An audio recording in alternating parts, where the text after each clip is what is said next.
માનનીય પ્રધાનમંત્રી શ્રી નરેન્દ્ર મોદી સાહેબનો એક સંકલ્પ છે અને એનું એક આહ્વાન પણ છે. એમને કહેવું છે કે જળ સંચય જન ભાગીદારીથી જન આંદોલનમાં પરિવર્તિત કરવું જોઈએ. સાથે સાથે એમણે કર્મભૂમિથી માતૃભૂમિ માટે પાણી માટે યોગદાન આપવું જોઈએ એવું આહ્વાન કર્યું. મને કહેતા આનંદ થાય છે કે 35 લાખ સાક્ષર લોકોએ CSR ફંડમાંથી પોતાના ડોનેશન કરીને પોતાના ગામમાં જે કામ કર્યા એના કારણે 35 લાખથી વધુ સ્ટ્રક્ચર આજ દિન સુધી બની ગયા છે.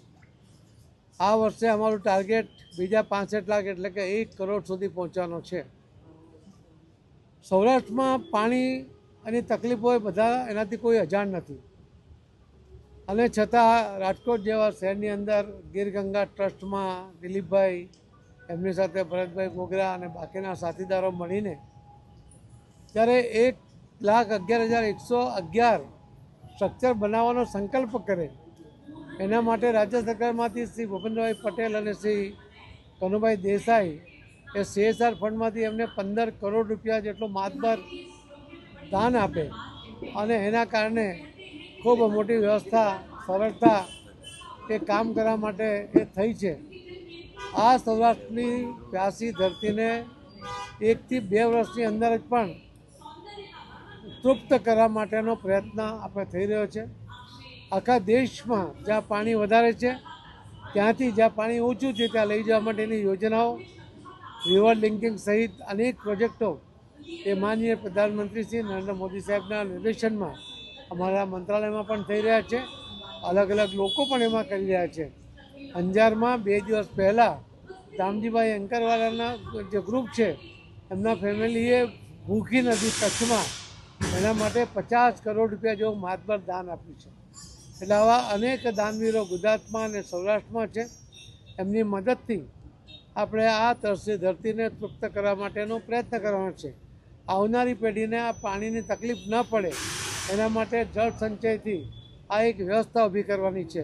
મને વિશ્વાસ છે કે રાજકોટવાસીઓ અને સૌરાષ્ટ્રવાસીઓ અને ગુજરાતના સૌ ભાઈ બહેનો જે રીતે કામ કરે છે એનાથી પ્રેરણા લઈને આખા દેશમાં પણ બાકીના લોકો પણ કામે લાગ્યા છે. ગુજરાતનો મોડેલ કાયમ જ હોય છે અને આમાં પણ જળ સંચય જનભાગીદારીમાં પણ ગુજરાતનું મોડેલ આખા દેશમાં ચાલી રહ્યું છે. ગુજરાત એમાં ક્યાંય પાછળ ન રહે, આપણે સૌથી આગળ રહીએ, આપણે લીડર છીએ એ વાત ધ્યાનમાં રાખીને સૌ સહકાર આપે અને આપ સૌના માધ્યમથી દરેકના ઘર ઘર સુધી લોકલોક સુધી આ જળ સંચયની જરૂરિયાત પહોંચે એ મારી આપ સૌને વિનંતી છે. પહેલા પરિસ્થિતિ અલગ હતી પણ હવે સરકારના પ્રયાસથી અત્યારે ખૂબ સારી સ્થિતિ છે. ડેમ બનાવવામાં વાર લાગે છે આપનું નિવેદન હતું, પણ અમુક લોકો હવનમાં હાડકા પણ નાખે છે. તો જળ સંચય કેટલું મહત્વનું? જળ સંચયથી તમે સહજતાથી પાણી જમીનમાં ઉતારી શકો છો અને એટલું જ પાણી તમને જ્યારે જોઈએ ત્યારે પાછું પણ મળી જાય છે. જે જળ તમે સંચય કરો છો એના કારણે ગામના કૂવા, ખેતરના કૂવા, બોરિંગ એનું પણ લેવલ ઊંચું આવે છે અને પાણીની ક્વોલિટી પણ સુધી જતી હોય છે. અને એટલા જ માટે જળ સંચય અત્યંત મહત્ત્વનું છે અને એની ગંભીરતા આપ સૌ પત્રકાર મિત્રો પણ જાણો છો. એટલા જ માટે ગંભીરતાથી આ વાત લોકો સુધી પહોંચે એ મારી વિનંતી છે. આજે ડૉક્ટર કુમાર વિશ્વાસ એમના કાર્યક્રમ દ્વારા લોકોને જાગૃત કરવા માટેનો પ્રયત્ન રાજકોટમાં ગીર ગંગાના ટ્રસ્ટી છે દિલીપભાઈ, ભરતભાઈ એમણે આયોજિત કર્યો છે.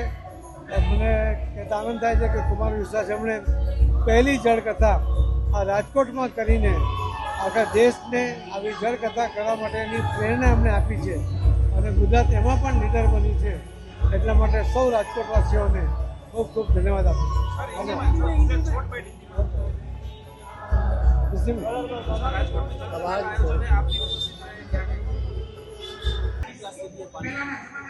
पूरे भारत में ही और पूरे विश्व में जल अपने आप में बहुत गंभीर विषय है और ये बड़ी प्रसन्नता का और आश्वस्ति का विषय है कि देश के यशस्वी प्रधानमंत्री जी का ध्यान इस ओर है और CR पाटिल जैसे सामर्थ्यवान नेता उस विभाग को संभाल रहे हैं।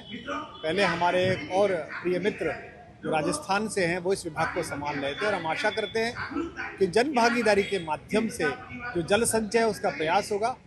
हमारे ग्रामीण दर्शन में जल संचय पहले से ही चलता था, लेकिन अंग्रेजों के आगमन के बाद जो नई यूरोपीय योजनाएं भारत में लगाई गई, उसमें ग्रामीण व्यक्ति की भागीदारी कम हो गई।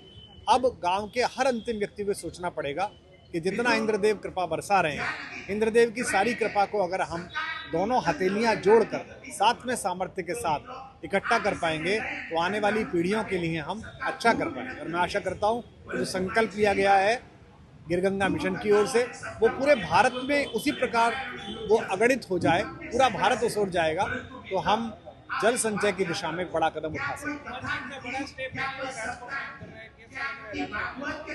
राजकोट में बहुत पहले से आता रहा हूँ, मुझे याद है आज भी 20-22 वर्ष पूर्व भी जब वजूभाई वाला साहब यहाँ होते थे तब भी मैं आया, जब प्रधानमंत्री जी मुख्यमंत्री थे तब भी सरगम क्लब के माध्यम से और अनेक प्रकार से होली के यहाँ कार्यक्रम होते थे। लेकिन निश्चित रूप से इतना बड़ा आयोजन, हजारों हजार लोगों का जनसमूह और राजकोट के और सौराष्ट्र के सभी मानक लोगों की भूमिका यहाँ हुई है। मेरे समक्ष निजी आनंद का विषय यह है कि द्वारिका प्रदेश है, हम लोग ब्रज के लोग हैं, हमने हंसता गाता गुनगुनाता कन्हैया आपको सौंपा था, आपने उसे द्वारिकाधीश बनाया, इसका आभार भी है। जो रस पक्ष थोड़ा कम रह गया था उसे उड़ेलने के लिए ब्रज से एक व्यक्ति आया। बहुत धन्यवाद आपका। चूंकि जल वगर जीवन शक्य નથી એ દરેક ટીપામાં જીવન વસે છે એ હું સમજુ છું।